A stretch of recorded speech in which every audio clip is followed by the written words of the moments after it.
नमस्कार, मी Javed speed news live 24 मध्ये आपलं पुन्हा एकदा स्वागत करतोय आणि आता पाहूयात आजचं सविस्तर बातमीपत्र। प्रत्येक आई-वडील आपल्या मुलांसाठी सर्वोत्तम शाळेचा शोध घेत असतात आणि म्हणूनच संजीवनचे माजी विद्यार्थी आपल्या मुलांसाठी सुद्धा संजीवनचीच निवड करतात। 100 एकर परिसरात विस्तारलेले क्रीडा आणि शैक्षणिक क्षेत्रातील 25 वर्षांचा यशस्वी अनुभव असलेले देशातील अग्रगण्य निवासी ज्ञान संकुल संजीवन ग्रुप ऑफ स्कूल्स पन्हाळा। फक्त शाळेत नाही, आता संजीवनला जायचं। कंगना राणावतने मुंबई पाकव्याप्त काश्मीर झाल्यासारखी वाटत असल्याचे धक्कादायक विधान केले होते। तिच्या या विधानावर मनसे आता आक्रमक झाली आहे। महाराष्ट्र नवनिर्माण चित्रपट सेनेचे अध्यक्ष अमेय खोपकर यांनी कंगना राणावतला मुंबईच्या पोलिसांच्या विरोधात काहीही बोललेला आम्ही खपवून घेणार नसल्याची धमकी दिली आहे। इथे राहायचं, इथे खायचं, इथे कमवायचं, स्वतःचं नाव बनवायचं आणि मुंबईच्या सुरक्षेसाठी अहोरात्र झटणाऱ्या पोलिसांबद्दल आक्षेपार्ह बोलायचं हे खपवून घेतले जाणार नाही। तसेच मुंबई विरोधात बोलणाऱ्यांनी मुंबईतून चालते व्हावे असाही सल्ला दिला आहे। कोरोनाचा कहर दिवसेंदिवस वाढताना दिसत आहे। आता राष्ट्रवादीचे नेते आर पाटील यांचा मुलगा रोहित पाटील यांना कोरोनाची लागण झाली आहे। रोहित यांचे काका सुरेश पाटील यांनाही कोरोनाची लागण झाल्याचं स्पष्ट झालं आहे। पाहूयात सविस्तर। रोहित पाटील आणि बंधू सुरेश पाटील या दोघांच्या कोरोना चाचणीचे अहवाल पॉझिटिव्ह आले आहेत। घरातील 2 सदस्यांचा अहवाल पॉझिटिव्ह आल्यानंतर आर पाटील यांच्या पत्नी आणि पळूस कडेगाव मतदारसंघाच्या आमदार सुमनताई पाटील यांची चाचणी घेण्यात आली। त्यांचा अहवाल निगेटिव्ह आला आहे। मुंबई पाकव्याप्त काश्मीरसारखी का वाटते असं ट्विट केल्यानंतर कंगनानं आणखी एक वादग्रस्त ट्विट केलं आहे। मुंबईत येते, कुणाच्या बापात हिम्मत असेल तर रोखून दाखवा असं थेट आव्हान कंगनानं केलंय। काय आहे पाहूयात। बॉलिवूड अभिनेता सुशांत सिंह याच्या मृत्यू प्रकरणाच्या तपासावरून कंगनानं मुंबई पोलिसांवर टीका केली होती। मला मूव्ही माफिया आणि गुंडांपेक्षा मुंबई पोलिसांचीच जास्त भीती वाटते। मला एकतर हिमाचल प्रदेश सरकारची किंवा थेट केंद्राची सुरक्षा हवी आहे। मुंबई पोलिसांची नको प्लीज असं तिनं म्हटलं होतं। त्यावर शिवसेनेचे खासदार संजय राऊत यांनी तिच्यावर कडक शब्दात टीका केली होती। मुंबईत भीती वाटत असेल तर आणि कोणाला इतर राज्यांची सुरक्षा हवी असेल तर चंबुगबाळे आवरून निघून जावं असं त्यांनी सुनावलं होतं। त्यावर कंगनानं कांगावा करत संजय राऊत यांनी मला धमकी दिल्याचं म्हटलं आहे। मला मुंबई पाकव्याप्त काश्मीरसारखी का वाटते असं ट्विट तिनं गुरुवारी केलं होतं। आताची सर्वात महत्त्वाची बातमी, तुम्ही वापरता तो सॅनिटायझर योग्य आहे का? मुंबई आणि राज्यभरात वापरण्यात येणारे सॅनिटायझर्स निकृष्ट दर्जाचे आहेत असं कंझ्युमर्स गायडन्स सोसायटी ऑफ इंडियानं सांगितलं आहे। काय आहे नेमकं प्रकरण, पाहूयात सविस्तर।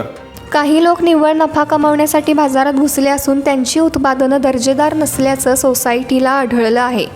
सॅनिटायझर आपल्या जीवनाचा अविभाज्य भाग बनला आहे। कोविड-19 विरोधातील लढाईत आपल्याकडे शत्रूपासून बचावासाठी असलेली ढाल म्हणजे सॅनिटायझर। कामात असताना, प्रवासात हात स्वच्छ धुण्यासाठी आपण सॅनिटायझरचा वापर करतो। कोरोना व्हायरसचा प्रादुर्भाव वाढत असल्याने सॅनिटायझरची मागणी दिवसेंदिवस वाढते। याचाच फायदा काही कंपन्यांनी घेण्यास सुरुवात केली आहे। त्यामुळे सॅनिटायझरच्या नावाखाली बाजारात अनेक प्रॉडक्ट्स दिसू लागले आहेत। 99.9% व्हायरसला मारणारा सुगंधी वास असलेला, अल्कोहोल बेस असलेला अशा नावाने अनेक सॅनिटायझर्स बाजारात उपलब्ध आहेत। कोरोना व्हायरसपासून बचावासाठी आपला सर्वांचा भर अल्कोहोल बेस असलेल्या सॅनिटायझरकडे आहे। आता बातमी आहे कोल्हापुरातून। महाराष्ट्र राज्य संगीत शिक्षक संघटनेने कोल्हापूर जिल्ह्याचे पदाधिकारी जाहीर केले आहेत। या संघटनेचे जिल्हाध्यक्ष म्हणून शाहीर विशारद डॉक्टर आझाद नायकवडी यांची नियुक्ती करण्यात आली आहे। तसेच यावेळी उपाध्यक्ष वीणा ढवळे, शिवराज पाटील, संजय पवार, नरेंद्र पाटील, गौरी कुलकर्णी, मंगेश पैंजणे, धनंजय गुरव आदी पदाधिकाऱ्यांची नावे जाहीर करण्यात आली। या संघटनेमार्फत राज्य कार्यकारिणीच्या तसेच यावेळी उपाध्यक्ष वीणा ढवळे, शिवराज पाटील, संजय पवार, नरेंद्र पाटील, गौरी कुलकर्णी, मंगेश पैंजणे, धनंजय गुरव आदी पदाधिकाऱ्यांची नावे जाहीर करण्यात आली। या संघटनेमार्फत राज्य कार्यकारिणीच्या मार्गदर्शनाखाली कोल्हापूर जिल्ह्यातील अनुदानित व विनाअनुदानित शाळांमध्ये काम करणारे संगीत शिक्षक बंधू भगिनी यांच्या अडीअडचणी सोडविण्याचा प्रयत्न केला जाणार आहे। केंद्र सरकारने नवे शैक्षणिक धोरण मंजुरी दिल्यापासून त्या नवीन शैक्षणिक धोरणाला विरोध हा सुरूच आहे. या नव्या शैक्षणिक धोरणाविरोधात शनिवारी शिक्षक दिनी राज्यभर तहसील कार्यालयासमोर आंदोलन करणार आहे. याची सुरुवात कोल्हापुरातून होणार आहे अशी माहिती राजू शेट्टी आणि गिरीश फोंडे यांनी दिली आहे. फुले शाहू आंबेडकर यांच्या विचारांच्या विरोधी तसेच शेतकरी कष्टकऱ्यांच्या मुलांच्या शिक्षणाचा हक्क हिरावून घेणारे नवीन शैक्षणिक धोरण केंद्र सरकारने जाहीर केल्याचा आरोप होत आहे. याचे रामसिंग कोल्हापुरातून फोन करणार असल्याचे माजी खासदार राजू शेट्टी व शिक्षण वाचवा नागरी कृती समितीचे राज्य समन्वयक गिरीश फोंडे यांनी म्हटले आहे. भक्तांची आणि देवांची ताटातूट का असा सवाल राज ठाकरे यांनी केला आहे. राज्यात मंदिरे उघडण्याच्या मुद्द्यावरून गेल्या काही दिवसापासून आंदोलने सुरू आहेत. या मुद्द्यावर आता मनसे अध्यक्ष राज ठाकरे हे मैदानात उतरले आहेत. काय आहे नेमकं प्रकरण पाहूयात सविस्तर. कोरोनाच्या पार्श्वभूमीवर 2 सप्टेंबरपासून अनलॉक 4थ्या टप्प्याला सुरुवात झाली आहे. मात्र मंदिरं खुली करण्यासंबंधी कोणताही निर्णय घेण्यात आलेला नाही. त्यामुळे अनलॉक प्रक्रियेत मॉल्स उघडले जात आहेत.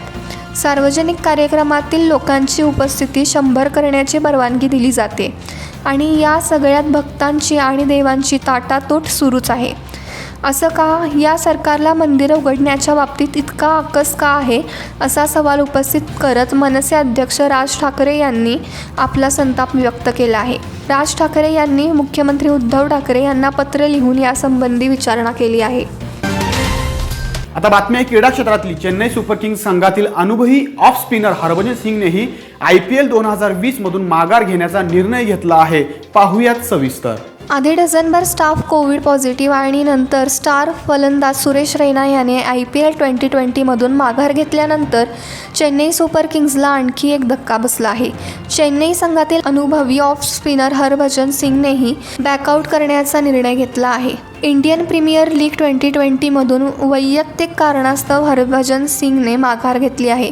त्याने शुक्रवारी आपला निर्णय चेन्नई सुपर किंग्सला कळवला. कोरोना संकटात कर्जदारांना दिलेल्या कर्ज हप्ते स्थगितीवरून व्याज वसूल करण्यासाठी बँकांचा आटापिटा सुरू आहे. कोरोना आणि टाळेबंदीत निर्माण झालेल्या आर्थिक संकटातून कर्जदारांना तात्पुरता दिलासा देणाऱ्या केंद्र सरकारने आज गुरुवारी सर्वोच्च न्यायालयात मोठं वक्तव्य केलं आहे. 6 महिने कर्ज हप्ते भरण्यापासून कर्जदारांची सुटका झाली असली तरी त्यांना त्यावर विलंबित शुल्क म्हणून व्याज द्यावे लागेल अशी भूमिका सरकारने घेतली आहे. आता या प्रकरणी 10 सप्टेंबर रोजी सुनावणी होणार आहे. या प्रकरणी सलग दुसऱ्या दिवशी सुप्रीम कोर्टात सुनावणी झाली, ज्यात सरकारने U-टर्न घेतला असून कर्जदारांना व्याज द्यावे लागेल असे म्हटले आहे. आजचे शुक्रवारचे बातमीपत्र इथंच संपलं. उद्या पुन्हा भेटूयात नवीन बातमीपत्रासोबत. तोपर्यंत स्पीड न्यूज लाईव्ह 24 पाहत रहा.